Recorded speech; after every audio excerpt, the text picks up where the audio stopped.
Olá e bem-vindos a mais uma conversa aprofundada. Olá a todos! O material que a gente tem em mãos hoje é a lição 2 e o título dela é O Deus Pai. Um tema fundamental. Com certeza. E a proposta aqui é fazer uma jornada, sabe? Uma jornada que começa com aquela imagem de um Deus criador, soberano, talvez um pouco distante. Sim, um conceito grandioso. Exato. E nos leva à figura de um pai íntimo, acessível. A questão é, como essa transformação acontece? É o que a gente vai tentar descobrir. E é uma jornada essencial, né?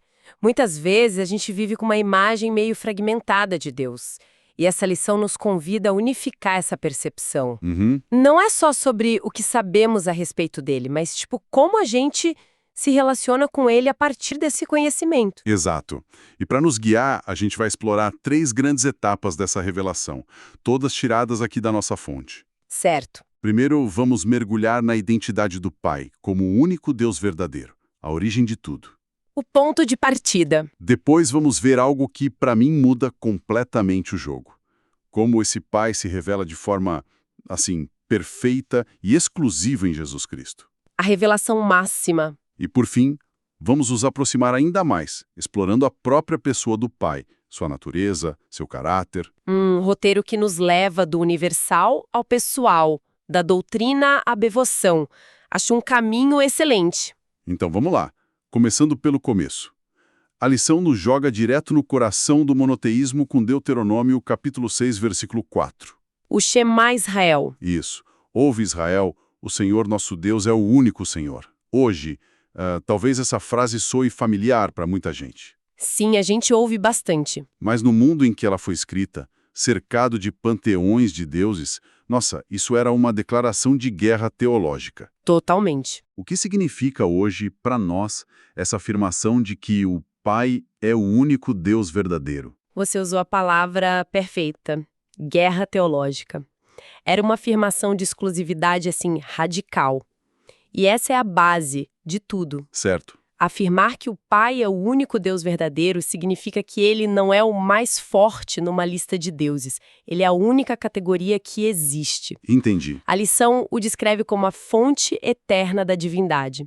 Uma forma de visualizar isso, sem simplificar demais, é pensar numa grande nascente. Gosto dessa imagem. A nascente não é o rio, e o rio não é o lago que ele forma, mas toda a água em todo o percurso vem daquela única origem. Uhum. Na Trindade, o Pai é essa origem eterna de onde o Filho é gerado e de onde o Espírito Santo procede. Não há um começo no tempo, é uma relação eterna. Todos são Deus, mas existe uma ordem relacional que começa no Pai. Essa imagem da nascente é ótima, porque traz uma ideia de fluxo, de vida, mas, sabe, ainda pode parecer um conceito um pouco abstrato, grandioso demais. Sim, pode parecer distante. E é aí que Jesus entra e faz algo que, para mim, é de uma beleza absurda. Ele ensina seus discípulos a olhar para essa nascente eterna e dizer: Pai Nosso. 2 palavras. 2 palavras que fecham qualquer distância. A percepção de um soberano inacessível se desfaz no som da palavra Pai. E essa mudança é tão revolucionária que o apóstolo Paulo faz questão de resgatá-la anos depois em suas cartas. Sim, a lição menciona isso. Ela fala do uso da expressão Abba, Pai, e o que é fascinante aqui é o contexto cultural. Abba era um termo aramaico, quase um chamado infantil, como papai. Bem íntimo. Muito. E Paulo está escrevendo para a igreja cheia de romanos, de gregos, para quem a ideia de chamar a divindade suprema de papai era impensável. Quase desrespeitosa. Seria como quebrar um protocolo sagrado, né? Exato, exato. E o que o Espírito Santo faz? Ele une os dois mundos. Os cristãos de origem judaica clamavam Abba, e os de origem gentílica, ó Pater, que é ó Pai em grego. Ah, que interessante. O Espírito funde essas duas expressões no coração dos crentes. É como se ele dissesse: olha, não importa de onde vocês vêm, não importa a sua língua ou cultura, nesta nova família, todos vocês têm o mesmo acesso íntimo ao Pai. Nossa. É a confirmação da nossa adoção. Não é algo que a gente força, é o próprio Espírito que testifica em nós que somos filhos. E isso nos leva a um ponto crucial que a lição destaca. O Pai age por meio do Filho e do Espírito. A Trindade opera em unidade perfeita. Os único e soberano, a fonte de tudo, não é para nos intimidar, Não. é para nos dar segurança. É. E a intimidade de chamá-lo Pai não é para diminuir sua majestade, mas para nos convidar a um relacionamento. Exatamente. Mas isso levanta uma questão. Se ele é tão grandioso, como podemos realmente conhecê-lo? Como a gente se conecta com uma força tão poderosa? É aí que a conversa muda completamente de figura. É a ponte perfeita para o nosso segundo ponto. E a chave está numa declaração de Jesus em Mateus 11, que a lição usa como seu texto áureo. Pode citar. Ninguém conhece o Pai, senão o Filho e aquele a quem o Filho o quiser revelar. Isso é de uma exclusividade chocante. Muito. Todo o conhecimento humano, toda a filosofia, toda a religião, Jesus coloca tudo de lado e diz: o caminho para o coração do Pai passa por mim, apenas por mim. A quem ele decide revelar o Pai? Pois é, não é para a elite intelectual da época, né? De forma alguma. A lição destaca isso muito bem. Jesus agradece ao Pai por ter escondido essas coisas dos sábios e instruídos e as revelado aos pequeninos. Quem eram esses sábios? Os fariseus, os escribas, os especialistas em teologia que tinham a lei na ponta da língua, mas seus corações estavam distantes. Uhum. A revelação de Deus não é um prêmio por erudição. Ela se abre para o coração humilde, para aquele que reconhece que não sabe nada e depende totalmente dele, como uma criança. Nossa. A revelação de Deus subverte completamente a lógica humana de mérito e status. É aqui que fica realmente interessante. A lição nos leva a um dos diálogos mais intensos do Novo Testamento, lá em João 14. O diálogo com Filipe. Exato. Depois de anos andando com Jesus, ouvindo seus ensinos, vendo seus milagres, o discípulo Filipe faz um pedido que parece sincero, mas que revela uma cegueira profunda. Senhor, mostra-nos o Pai, e isso nos basta. Isso. Eu quase consigo sentir a paciência amorosa de Jesus na resposta. Mas também uma ponta de frustração, talvez. sim. Filipe, estou há tanto tempo com vocês e você ainda não me conhece. É muito forte. E então vem a frase que ecoa pela eternidade. Quem me vê a mim, vê o Pai. É preciso parar e respirar depois de ouvir isso. Com certeza. Não é quem me vê tem uma ideia de como o Pai é. Não é eu sou um bom exemplo do Pai. Não. É, você quer ver o Pai? Olhe para mim. É isso. Ver o caráter de Jesus, a forma como ele trata as pessoas, suas palavras, suas obras, tudo isso é a expressão exata do Pai em carne e osso. E a lição aprofunda essa unidade com outras passagens. Hebreus capítulo 1, versículo 3 diz que o Filho é a expressa imagem da sua pessoa. O que isso significa na prática? A palavra grega ali é charakter. Era a palavra usada para imagem gravada numa moeda. É uma cópia exata, sem distorção. Uau! E em João 10,30, o próprio Jesus afirma: eu e o Pai somos um. E é fundamental entender o que isso significa, e a lição é clara aqui. Não significa que eles são a mesma pessoa. Certo, são distintos. Pai e filho são distintos, mas eles compartilham a mesma essência, a mesma natureza divina. Por isso Jesus podia dizer que as obras que ele fazia não eram dele, mas do Pai que está em mim. Entendi. A ação do Filho é a manifestação visível da vontade invisível do Pai. Conhecer Jesus não é apenas aprender sobre o Pai, é experimentar a presença do Pai. Uau! Isso muda a forma como a gente lê os evangelhos. Cada gesto de Jesus, cada palavra de compaixão, cada ato de poder. Não é só a história de um homem. Não é só a história de um homem extraordinário. É o próprio Deus Pai se revelando ao mundo. O que nos leva naturalmente ao nosso terceiro ponto. Exato. Se Jesus é a imagem exata do Pai, o que essa imagem nos revela sobre quem o Pai é? Vamos mergulhar um pouco na pessoa de Deus Pai. E a lição nos ajuda a organizar esse mergulho fazendo uma distinção clássica na teologia. Os atributos incomunicáveis e os comunicáveis de Deus. Confesso que a ideia dos atributos incomunicáveis, como, onipotência, onisciência, costumava me soar um pouco assustadora. Um Deus distante. Sim, Um Deus tão diferente de nós, mas ao vê-los em contraste com os comunicáveis, a imagem muda completamente. E faz todo sentido sentir isso. Os atributos incomunicáveis são aquelas qualidades que pertencem somente a Deus.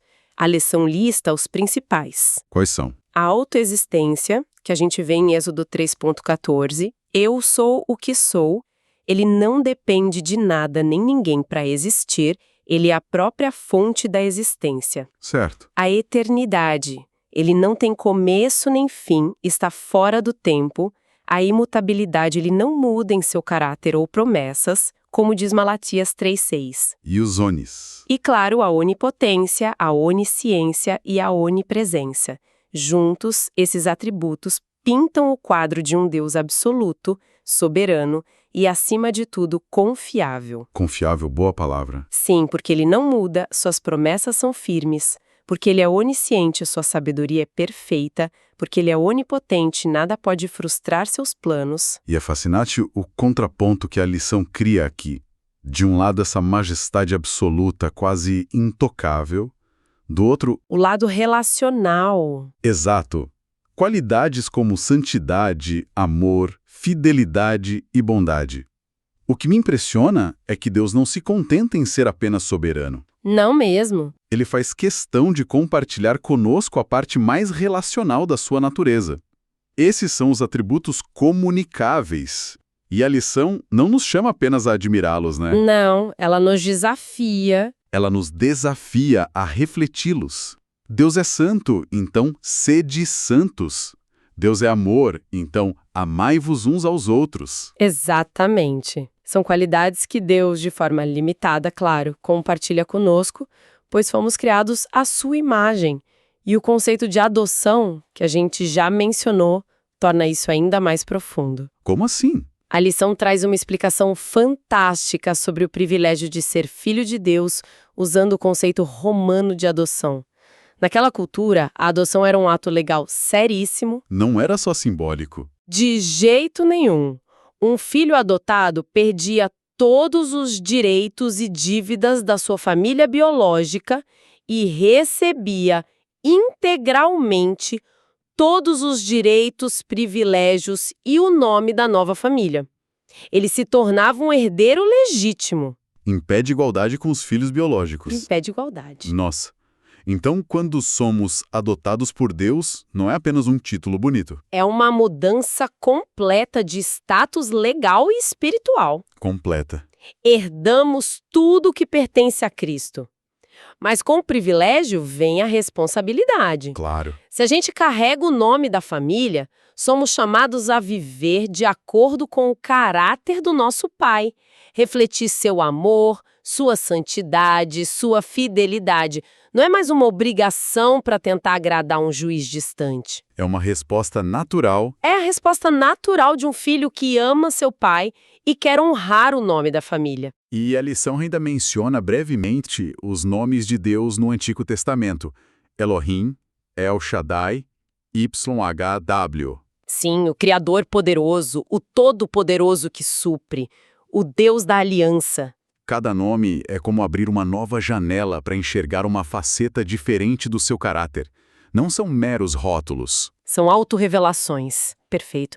Os atributos e os nomes nos dão um vocabulário para entender e adorar a pessoa que Jesus nos revelou. Então, o que tudo isso significa?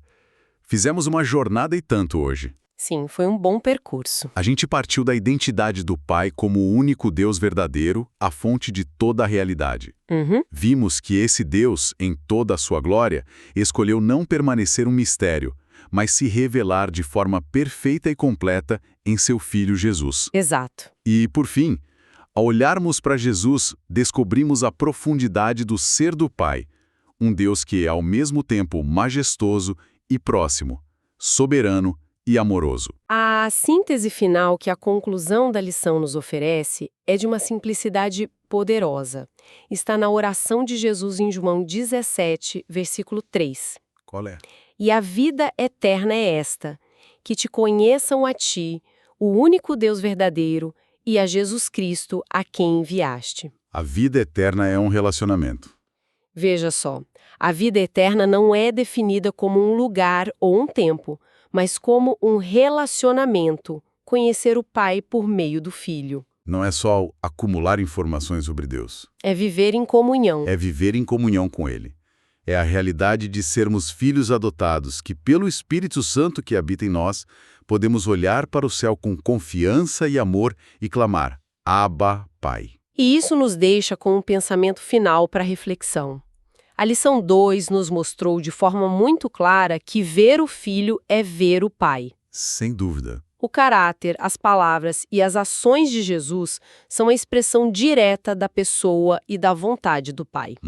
A pergunta que fica para nós é: se alguém observasse atentamente a nossa vida, as nossas palavras, as nossas reações e as nossas ações no dia a dia, que vislumbre do Pai essa pessoa teria? Como o nosso viver está refletindo a imagem daquele que nos chamou de filhos?